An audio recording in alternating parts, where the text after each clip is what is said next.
Macam mana puasa setakat ni? Okey. Tak payah tanya. Full. Tarawih tak main 8 rakaat, 20 rakaat, 36 rakaat. Qiyamul Lail. Ha.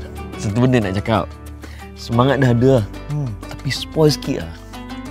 Banyak sangat nak menuju. Tak elok je tu.